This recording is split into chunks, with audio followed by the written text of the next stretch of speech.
ரொம்ப சந்தோஷமா இருக்கு. പ്രേക്ഷകർക്ക് അത് പോയി കാണുമ്പോൾ അത് തന്നെ പ്രതീക്ഷിക്കാം.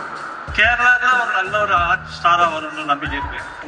മാധവന്റെ കൂടെ ഇപ്പൊ ഒപ്പത്തില് അവന്റെ ഡെബ്യൂട്ട് മൂവിയിൽ ചെയ്യാൻ പറ്റിയതും ഭയങ്കര സന്തോഷം.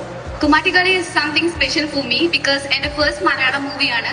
ഒരു ഓൾറൗണ്ട് പെർഫോമൻസ് പോലെയാണ്. എന്റെ മാത്രമല്ല, ഒരു സിനിമയുടെ സ്റ്റോറിയിൽ നോക്കിയാണ്. என்னதான் கோட் ஃபர்ஸ்ட் ரிலீஸ் ஆயிருந்தாலும் കുമാട്ടിക്കളി ഇതാ എന്നോട് മുതൽ പടം. നായകനായ ആദ്യത്തെ ചിത്രത്തിലെ അച്ഛന്റെ ഒരു സൂപ്പർ ഹിറ്റ് ഫിലിമിന്റെ പേരാണ്. സാറിന്റെ ഡയറക്ഷനിൽ വർക്ക് ചെയ്യാൻ പറ്റുന്നതിൽ ഒരുപാട് അഭിമാനമുണ്ട്. അച്ഛന്റെ വളരെ ഫേമസ് ആയ ഒരു ക്യാരക്ടറിന്റെ പേര് എന്റെ ക്യാരക്ടറിന് കിട്ടുന്നതും എനിക്ക് നിമിത്തമെന്നേ ഞാൻ പറയത്തുള്ളൂ. അപ്പോ എന്റെ ഒരു ക്യാരക്ടറിനെ എത്രത്തോളം പ്രേക്ഷകർ ഏറ്റെടുക്കുന്ന ഒരു എക്സൈറ്റ്മെന്റ് ഉണ്ട്.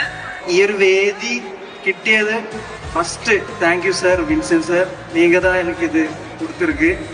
എല്ലാവരും പോയി കുമാട്ടിക്കളി കാണാൻ സപ്പോർട്ട് ചെയ്യാൻ. Thank U.